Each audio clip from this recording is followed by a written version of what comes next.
In another video, we discussed what a traditional IRA is, but there's another type of IRA that's also very popular called a Roth IRA.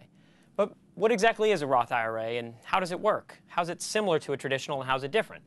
Well, let's start by going over the ways in which it's similar. A Roth IRA is like a traditional IRA in the sense that it, too, is an account for retirement. And as of 2012, you can contribute up to $5,000 per year to this. It, too, the investments in it are shielded from all capital gains and dividends taxes while they're in that Roth IRA. You also have to wait until you're 59 and a half to start taking money out of it. And finally, a Roth IRA also isn't for everyone. There are certain restrictions on who can set one up. But knowing these things, how is it different? Well, go back to this visual right here. Remember the story of Stanley and how he had his traditional IRA, which was set up on this side of the ordinary income tax toll booth? Well, Roth IRA is the same thing, except it moves over to this side. This, in turn, produces three key differences. The first is, with the Roth IRA, you pay your taxes now.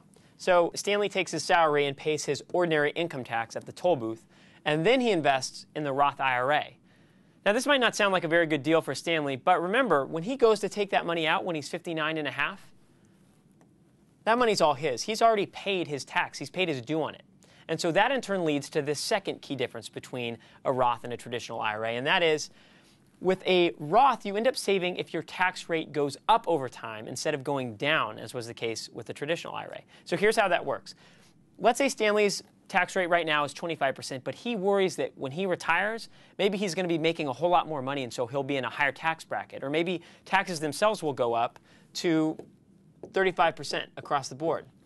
Well, if that's the case, he's more than happy to pay a 25% ordinary income tax toll now, stash that money away in the Roth IRA, and so that way, once taxes do go up to 35%, he won't have to pay them because he's already crossed the toll. That money's already his, and so he'll end up avoiding that 10% increase.